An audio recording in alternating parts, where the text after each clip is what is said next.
Jai Hind everyone, good morning to all of you. This is Pooja Upadhyay from Shri Ram Public School. Welcome you all in Shri Ram Public School online classes.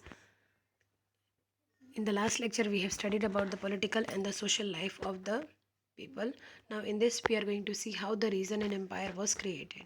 Large state like those of the Cholas, chapter 2, Tughlaq, chapter 3 or Mughal, chapter 4, which we are going to study further, encompasses many regions. A Sanskriti Prashishti, see the chapter second. Will this way we are going to study in the chapter second. For example of the Prashishti, praising the Delhi Sultanate, Ghiyasuddin Balban explained that he was the ruler of the vast empire that stretched from the Bengal in the east to Ghazni, uh, Ghajan in Afghanistan in the west and included all the South India. इतना बड़ा इनका empire था गियासुद्दीन बलबन का, जितने पे वो राज करते थे। उस टाइम पे हमारी कंट्री जो है, जैसे आज 29 में 7 स्टेट इसके अंदर हैं, उस टाइम पे ऐसा नहीं था। ठीक है, उस टाइम पे वर्ल्ड के कई ऐसे कंट्री हैं जो इंडिया के पार्ट थे, जो अब डिवाइड हुए लेकिन पहले एक साथ थे। तो यहाँ पे दिखाया गया है कि गियासुद्दीन बलबन जो है वो कहाँ से कहाँ तक रूल करते थे।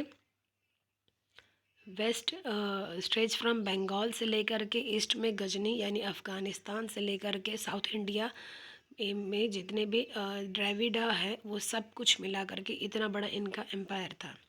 People of the different region Gauda, Andhra, Kerala, Karnataka, Maharashtra and Gujarat apparently flat before his armies. उनके आगे सब झुके थे क्योंकि इन सबको उनके रूल्स रेगुलेशन फॉलो करने पड़ते थे। Historian regarded this as an exaggerated claim of the conquest. At the same time, they tried to understand why ruler kept claiming to have the control over the different part of the subcontinent. अब यहाँ पे वो सब बंदी बनकर जी रहे थे। अब यहाँ पे ये चीज़ समझ में नहीं आती थी कि कोई भी पूरे इतने बड़े साम्राज्य को किस तरह से कंट्रोल कर सकता है, क्योंकि होता क्या है, कंट्रोल करने का मतलब ये लोग डिसाइड करते थे कि वहाँ रहने वाले लोग किस तरह से अपनी ज़िंदगी जी सकते हैं, क्या कर सकते हैं, क्या नहीं कर सकते, ये सब कुछ यही लोग डिसाइड करते थे। By 700, many regions already possess distinctive geographical dimension and their own languages and culture characteristic. 700 century में ही बहुत सारे रीजन जैसे धर्म, जात पात के हिसाब से कई राज्य बट चुके थे। उनके जोग्राफिकल लैंड को अलग कर दिया गया था। जैसे हम अगर बात करें उत्तर प्रदेश की, तो यहाँ पे जनरली कहा जाता है हिंदी बोलने वाले यानी भोजपुरी के लोग रहते हैं। बिहार चले जाइए तो बिहारी मिलेंगे, गुजरात चले जाइए तो गुजराती मिलेंगे। तो उनके लैंग्वेजेस उनके रीजन के अकॉर्डिंगली जोग्राफिकली उनका डिस्टिंक्शन हो गया था, जिसके थ्रू उनके कल्चर के हिसाब से भी उनका डिस्टिंग्विश हुआ था। You will learn more about this in chapter 9। इसके बारे में भी हम आगे चैप्टर 9 में पढ़ेंगे। They were also associated with the ruling of the dynasty. There were the considerable conflict between these states. Occasionally, dynasty like Cholas, Khaljis, Tughlaq and the Mughal, ये सब आए थे हमारे यहाँ पे राज करने के लिए। वे able to build up the empire that is a pan regional spanning diverse regions. Not all this empire were equally stable or successful. Compare for example table 1 in the chapter 3 and 4. What was the duration of the rule of the Khalji and the Mughal? अब इन दोनों के कितने बड़े empire थे जिसको ये लोग control करते थे, रूल आउट करते थे, ये सारी चीज़ें हम लोग आगे के चैप्टर में देखेंगे। ठीक है। When the Mughal Empire declining in the 18th century, किस तरह से 18th century में मुगल एम्पायर पूरी तरह से ख़त्म हो चुका था। इट लीड टू द री emergence of the regional state. Chapter 10 में ये चीज़ें देखेंगे। But year of the imperial pan regional rural had altered the character of the region. Across the most of the subcontinental region we are left with the legacies of the big and the small states that had ruled over them. This was apparent in the emergence of the many distinct and the shared traditions. In a realism of the governance, the management of the economy, allied the culture and the languages. Through the thousand of years between the 700 to 1750, character of the different region did not grow in the isolation. यानी कि ये जो regional differences लोगों में थे, जिसके base पे उन्होंने जोग्राफिकली लैंड डिवीज़न करके अलग अलग स्टेट को जनरेट किया था, ये सारी चीज़ें यहाँ से शुरू हुई थी। This reason felt that the impact of the large pan-regional force of integration without ever quite losing their distinctiveness. ठीक है, उसके बाद हम देखेंगे पहले old and new religion. Old religion कौन से थे और न्यू रिलीजन्स कौन से थे। The 1,000 year of the history that where we exploring the witness major development in the religious traditions. People believe that the divine was sometime deeply personal, but more usually it was collective. Collective belief in सब supernatural agency. Religion base पे जो division हुआ था वो कि कोई कहता है अच्छा नहीं था, कोई कहता है कि अच्छा था, क्योंकि इसी के हिसाब से डिफ्रेंशिएशन लैंग्वेज और रिलीजियस को जानने का मौका मिला। Was often closely connect with the social and the economic organisation of the local community as the social world of this group alter to as to did their believe. अब यहाँ पे लोग अपने सोशल कल्चर और religious के हिसाब में believe करते थे। It was during this period that important changes occurred in that the call Hinduism today.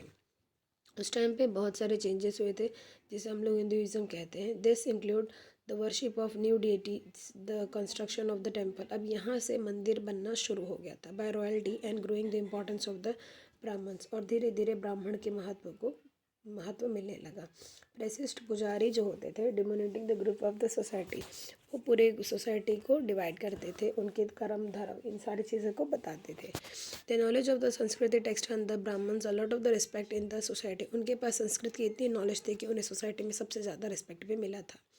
There dominant position was consolidation by the support of their patrons, new ruler searching for the Prestige.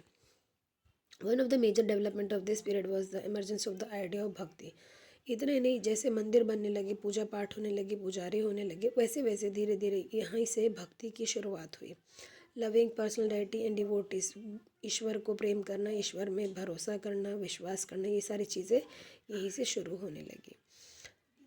You will be learning about this and other tradition in chapter 8, जिसके बारे में हम chapter 8 में भी detail में पढ़ेंगे। ठीक है, this was also the period when the new religion appear in the sub continent. अब यहीं से धीरे धीरे नए रिलीजन्स भी देखने मिले। Merchant and the migration first brought in the teaching of the holy Quran to India to 17th century.